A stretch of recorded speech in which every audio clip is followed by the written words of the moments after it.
You fly in over the ocean, and if you look down prior to landing at Kennedy, you see the Rockaways. It can look like a Miami beach with large towers along it. When you get down onto the ground, it's a much more complicated place than what it looks like from the air. High unemployment rate, poverty, crime. For the past 20 to 30 years, it's been a struggle here. Take some of the most valuable real estate, combine that with housing projects. In between these housing projects and the Rockaways, you have just wasteland. It just doesn't make any sense. So when I went out to the Rockaways to look at Ocean Village for the first time, you're blown away by the beauty of being on the ocean. And then you look at the property itself and the way it was designed and the way it was built, and most importantly, the way it was kept up. You see this human and physical distress. It's hard not to say that we can't do something better here.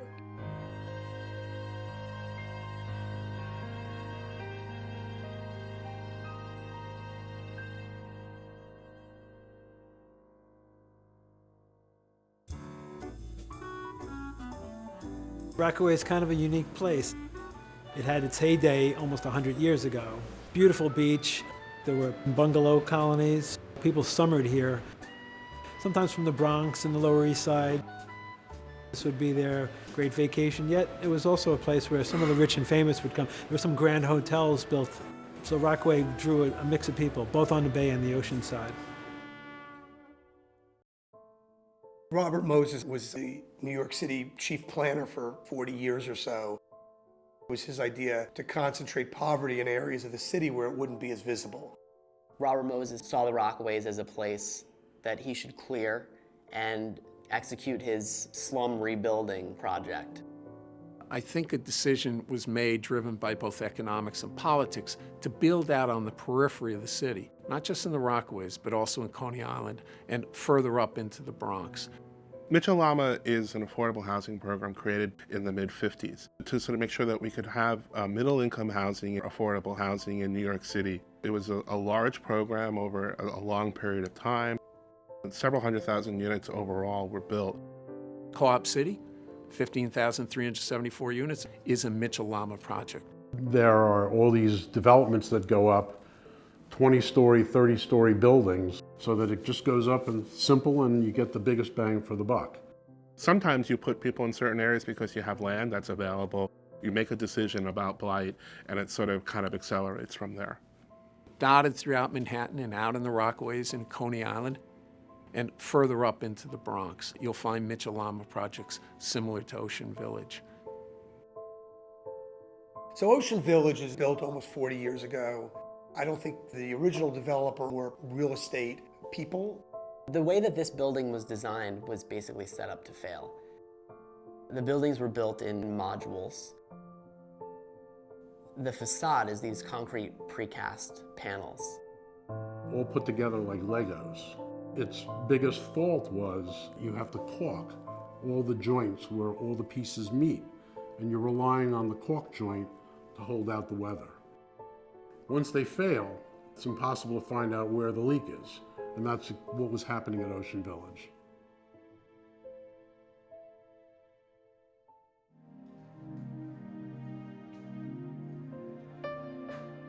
My name is Lenore James, and I've been living here since 2002. Ever since I've been living here, it's always been a leak right there in the ceiling by the door, and the leak is coming all the way across the ceiling into the bathroom. I went down to management, I complained about it, but they came up, they just scraped it. They came back a couple of days later, they painted it, but they paint over it, and still they're not fixing the leak that's up on the ceiling. So after a while, it comes back through, so I have the same problem going over and over again. I live here with my two kids, Tiana and Tarielise, ages 6 and 4, and I've been living here since April 2008. Since I moved here, I had the mold problem with the wall there. So they will bleach it, and then at one point they would say they're gonna knock it down and they're gonna rebuild it, but that never happened. I would love for my kids to live in a healthy environment. It's not healthy at the moment because my daughter has chronic asthma at 4 years old. She's not supposed to be smelling mold nor being around it, and then no heat and no hot water, it just triggers it more.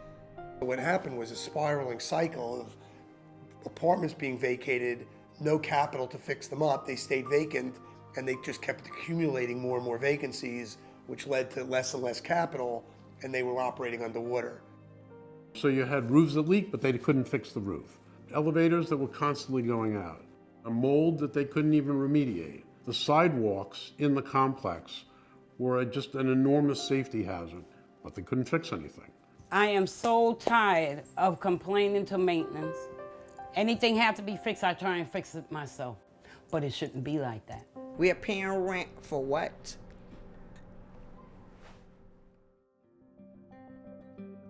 I couldn't believe that an owner had let their buildings fall into such terrible disrepair. There were 1,000 violations recorded against the property in different forms. $100 million of debt. There was over $1 million of money owed to other vendors. You had an old partnership that really weren't affordable housing owners. We looked at it, and one of the first things we said was, you need someone who knows affordable housing. And so we gave them names of several developers who we thought were capable of doing a project like this. And they chose L&M. I think the key component that L&M brought to the development was that we have a construction, a development, and a management arm under one umbrella. And this development clearly needed all three of those areas working together on a day-to-day basis. So we agreed to the project. The closing was set for October 2012. The Rockaways have taken a beating from Hurricane Sandy. More than 100 homes burned to the ground there. Now, there is extreme devastation from the floods and the wild winds. And Eyewitness News reporter Marcia Gonzalez live in Rockaway Beach. We were supposed to close literally that Tuesday of the storm. As the storm was approaching, I was looking at photos that the on-site manager was sending us. Wind damage, water level rising in the parking area.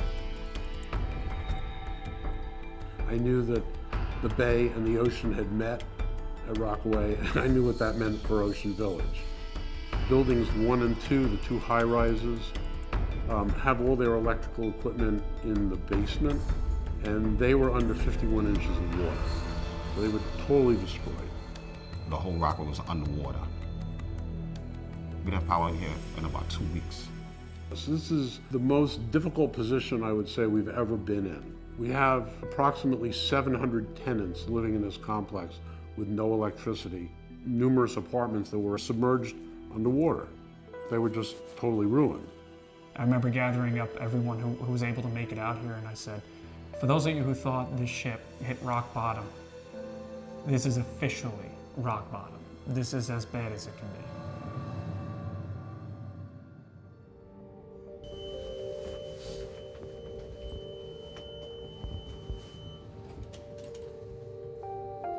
Clearly, the developers of this property didn't give much thought to any kind of event like Sandy ever occurring. This room is where all the switchgear and electrical equipment is, at one of the lowest elevations on the property, and these transformers were under 51 inches of water. They're completely shot. They're ruined. This all has to be demoed and taken out and replaced with new equipment. This was typical of the kind of damage that we found here right after the storm. There was water just pouring in from the floor above. We took possession of the property 2 days after Hurricane Sandy hit. We then had to assess what the damage was, and the human damage was far greater than the physical damage. It created the need for a tremendous amount of attention, both on the management side and also on the construction side. We sent the message from our team down: you've got to be on top of your game, you've got to communicate with the tenants, you've got to communicate in the community, you've got to make sure you hear what people say, because there's gonna be a lot of eyes on this project. And we could be looking very good at the end, or we could be looking very bad at the end, and it's all about how you handle it. It started off with keep things simple, and then it turned into, well, we basically need to repair and replace everything. 1,100 units, 4 high-rise buildings, 7 low-rise 4-story buildings, unlike anything that L&M has ever undertaken before. We have 300 men working on the job. This is in excess of $50 million renovation. The biggest concern for most of the residents was that the buildings were leaky. So our idea was really an outside-in approach and a top-down approach. Put a roof, put a skin on the building, make it watertight, make it more comfortable for the residents. We're cladding the buildings in ethos, which is an exterior finishing insulation system.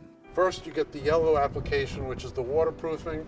Then the styrofoam is glued to the waterproofing. On top of the styrofoam, another waterproofing application and the final color. That would address the ugliness of this whole project, the problems with heat and energy inefficiencies, and it would address the waterproofing. And now that you have a tight envelope, we could start the interior work. Ultimately, we had about 350 vacant apartments, and we completely renovated those. New kitchens, new bathrooms, new appliances, new floors, and the scope of work includes renovating bathrooms and kitchens where tenants are in place and living. Brand new walls, new mirrors, new lights, new toilet. Now they got a socket you could plug in. We didn't have a socket before because whoever designed this place didn't have one. It just feels a little bit different now because something is being done about it. Under the old code, we have no requirement to install the new transformers at a higher elevation, but in fact we are at a great deal of cost to us. What L&M did, they set the tone, they set the model. They said, we're not gonna retreat, we're not gonna run away. We're gonna come back and we're gonna make sure we build our community bigger and better than ever.